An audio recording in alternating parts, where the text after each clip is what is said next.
Alhamdulillahi Rabbil Alameen. As-salatu was-salam ala ashrafil anbiya wal mursaleen wa ala alihi wa sahbihi ajma'een amma ba'd. Ayyuhal ikhwa, assalamu alaikum wa rahmatullah.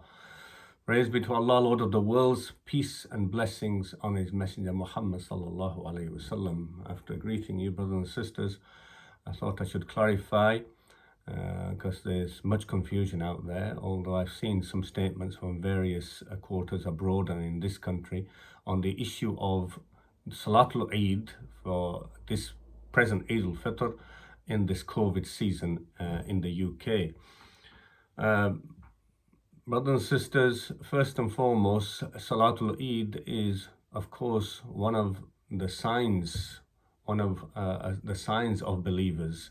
The Prophet ﷺ established it on Eid days in the mornings, and it is an extra prayer. It is 2 rakahs without any rakahs before it or after it, doesn't have an adhan and doesn't have an iqamah. And it is the constant practice of the Prophet ﷺ to do that. From that, of course, we have various opinion on whether it's obligatory or whether it is highly recommended. Hanafiya are of the opinion that Salatul Eid is wajib, which means it's obligatory. But they're in the minority in this regard, and with the greatest respect to the Hanafiya, the majority opinion is, in my opinion, the best opinion, that is Sunnah Mu'akkada, as the Shafi'iyya and Hanabila say. Shafi'i and Malikiya say. Hanabila say it is Fardu Kifaya.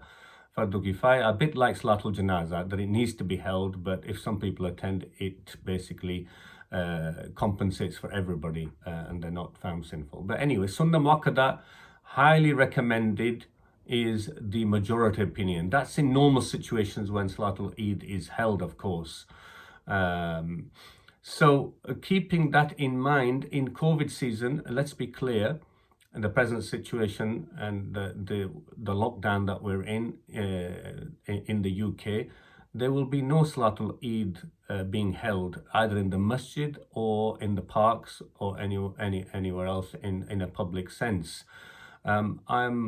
I was shocked to find out that despite our situation, that there were some people, alhamdulillah, only a few, but the odd mosque, who were still pushing the council and trying to get support from others to try and push the council to allow Muslims to hold an Eid prayer in this particular infectious situation. The mind boggles why people still think like this.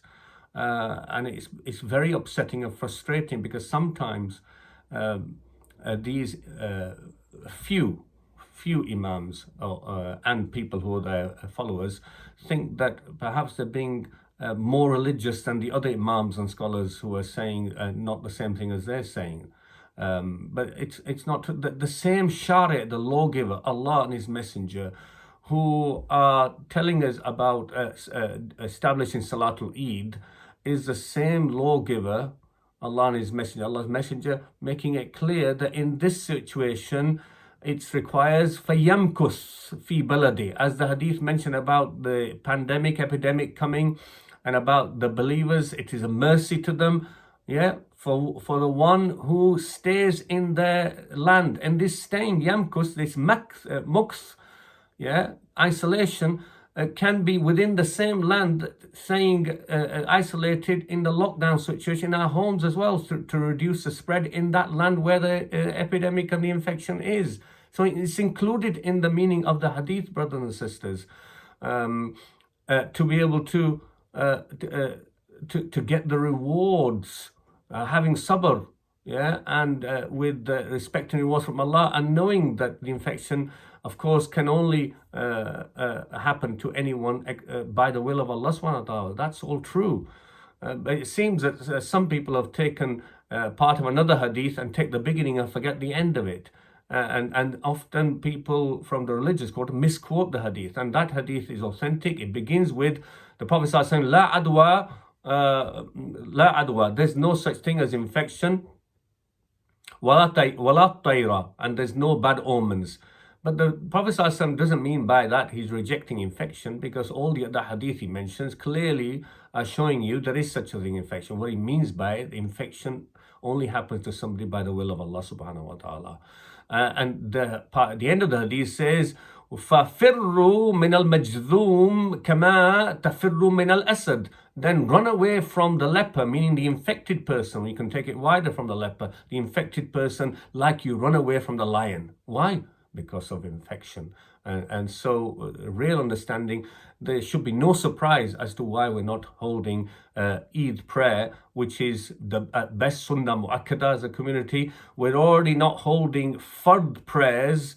Yeah, we're not holding Salatul Jum'ah, which is fard, clearly in the masajid already. So that's the first thing. So what do we do, and do we do anything in its place? And here various opinions came. In some have mentioned, and this is often the case, that you find very popular hadith being batted around, and often by imams, because they haven't really taken the time to double check and triple check. And one of these famous hadith is about Yawmul Jaizah, that the Eid day, it's a longer hadith which mentions on the lines of, on this day, the angels, when you're going to Eid prayer, the angels stand at every doorway to every road that's going towards Eid prayer, telling you to go forward and go and get your rewards to the believers who've been fasting. And the hadith mentions in it about that you were ordered to fast, and you fasted. You were ordered to stand in the night and pray, and you fulfilled that order. And how it's announced after Eid prayer, that it's announced that Allah has forgiven you. Allah has forgiven you, and that go back rightly guided with this good news on this day of gathering rewards. This hadith is famous, and some imams have quoted it. In fact, some use this hadith to actually say, as though the believers were going to be bereft and deprived of their rewards because they're not getting Eid prayer. Until we do Eid prayer, and they're read into that, the impression is that you don't get the reward from this Eid until you've done Eid prayer. This is not the case, brothers and sisters. Our acceptance of our rewards for fasting and for staying up in the night and prayer and Laylatul Qadr are not dependent on Eid prayer. There are separate issues. How sad it would be to say to the community, there's no Eid prayer going to be held, so all your fasting and all your night prayers at night and Laylatul has been cancelled. Astaghfirullah. Yeah, this is nonsense. This is nonsense. This hadith actually is not only da'if, so that people can use it, and some people think that, well, it's got 2 or 3 chains and they can support it. It is not da'if. It is munkar. It is a rejected hadith, very, very weak, or as others have said from the muhaddithin, it is fabricated. So this hadith should not be used as any kind of evidence. So nevertheless, what can we do? Hanafiya, who are in the majority, with great respect, the Hanafis have no qada. If you miss Eid prayer, and we're going to in this situation, you do not do any qada of Eid prayer as an individual or in a jama'ah, which is fine. But the majority, by far the majority, went down the road, and that's the Shafi'i and Hanabila included, went down the road of it is fine to do 2 rakahs if you miss Eid prayer for whatever reason, and we're missing it for a very serious reason, but not in this season, even other times. It is fine to do 2 rakahs at home. 2 rakahs at home. On the same day, or it can be done even on the next day. It can be done anytime, actually, or some said do it before Zawal of the same day, Malikiya, for example, of that opinion, and that's all fine to do 2 rakahs, but I don't say it is highly recommended. And if you don't do it, even if you say it's mustahab, as some do, recommended for you to do 2 rakahs at home with your family or individually, that means if you don't do it, there's no sin. I believe personally that the best opinion, it is allowed for you to do that. Yeah, if you want to, you have the choice. Like for any other sunnah that you miss from your salah, sunnah mu'akkada, the 2 before Fajr, for example, if you miss them at 2 after Dhuhr or the 2 after Maghrib, if you miss them for some reason, you can do them. You have a choice to do them later on. But it is not obligatory for you to do and not recommended for you. So it's not sinful in any way, brothers and sisters, if you don't do 2 rak'ahs at home. And also, although it is mentioned, it is authentic for Abdullah ibn Mas'ud actually, that he would say do 4 rak'ahs. But that's one opinion. Majority of the Salaf did not agree with that. And it's interesting in this issue, Hanafiya often follow Abdullah ibn Mas'ud, but in this issue they did not follow Abdullah ibn Mas'ud because they say there's no qada. You don't do any rak'ahs at home. And I heard some Hanafi Imams saying, therefore, do 2 or 4 nawafil shukrana. Well, there's no need for that, because why are you doing them on Eid day? Why are we creating something new? There's nothing from the Prophet ﷺ, nothing from the Quran, nothing from the Prophet ﷺ, actually, and hence there's been these difference of opinions. Prophet ﷺ saying, if you miss Eid prayer, then go and do 2 rakahs, you can do it. Because there's nothing directly, then ijtihad came in and people give. So, and it's interesting, as some ulama mentioned, Prophet ﷺ didn't say to the women, stay at home and you can do. And nobody I've heard that said, stay at home, the women should be doing 2 rakahs for Eid prayer, especially the Hanafiya. Many of our masajid, they don't even have a place for the women to do Eid prayer, which is contrary to the sunnah of Rasulullah sallallahu alaihi wasallam, who actually ordered the women, even on who are menstruation, young and old women, to come to the Eid prayer, to join in and listen to the takbirat, even if the menstruating women weren't going to join in the salah, of course. But, nobody tells them, the women who are not going to Eid, but they have to do 2 rakahs at home.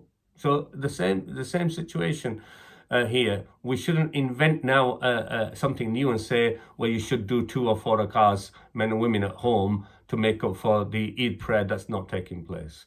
So I believe, in conclusion, the best opinion in regards to this is it is fine, those who are going to do 2 rakahs at home, do them any time after the sun has risen, 15-20 minutes after the sun has risen, like the time of Salatul Duha.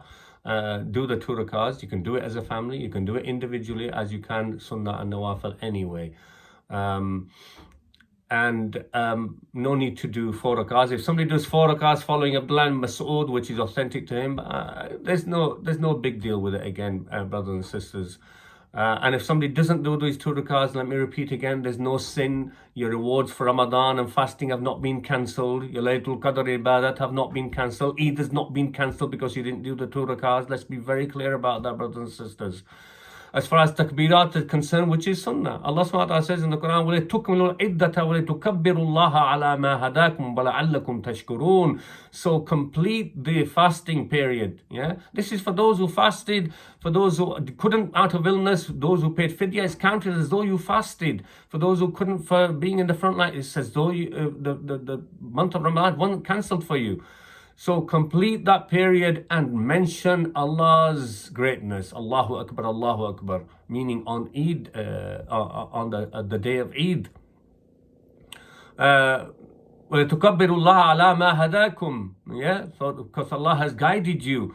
وَلَعَلَّكُمْ تَشْكُرُونَ, so that perhaps that you may be grateful. Perhaps you may be grateful. So various, actually takbirat are not for all the day of Eid. Reality is, some scholars said, and from the Sahaba and from the earlier scholars, they had opinion of whether it starts on the night before Eid, once the new moon has been seen for Eid. So you can start your takbirat from then, done any time, not just after Salah. And the others said it starts from the morning after Fajr prayer on the way to Eid prayer, as it were, and finishes with Eid prayer once the Imam arrives. So we can do either of those, starting the night before, starting in the morning, until the sort of time of Duha, prayer, whether you do the 2 rakahs, whether you don't do the 2 rakahs. That's what I have to say on this. I hope the things are clear from this. The idea is that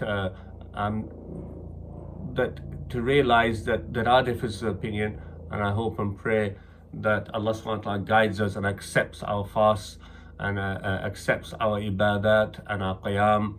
May Allah subhanahu wa ta'ala make the day of Eid a day of forgiveness, a day of acceptance for us of everything, and keep us enlightened, keep us close to Him for the coming year. May Allah subhanahu wa ta'ala remove our difficulties from us.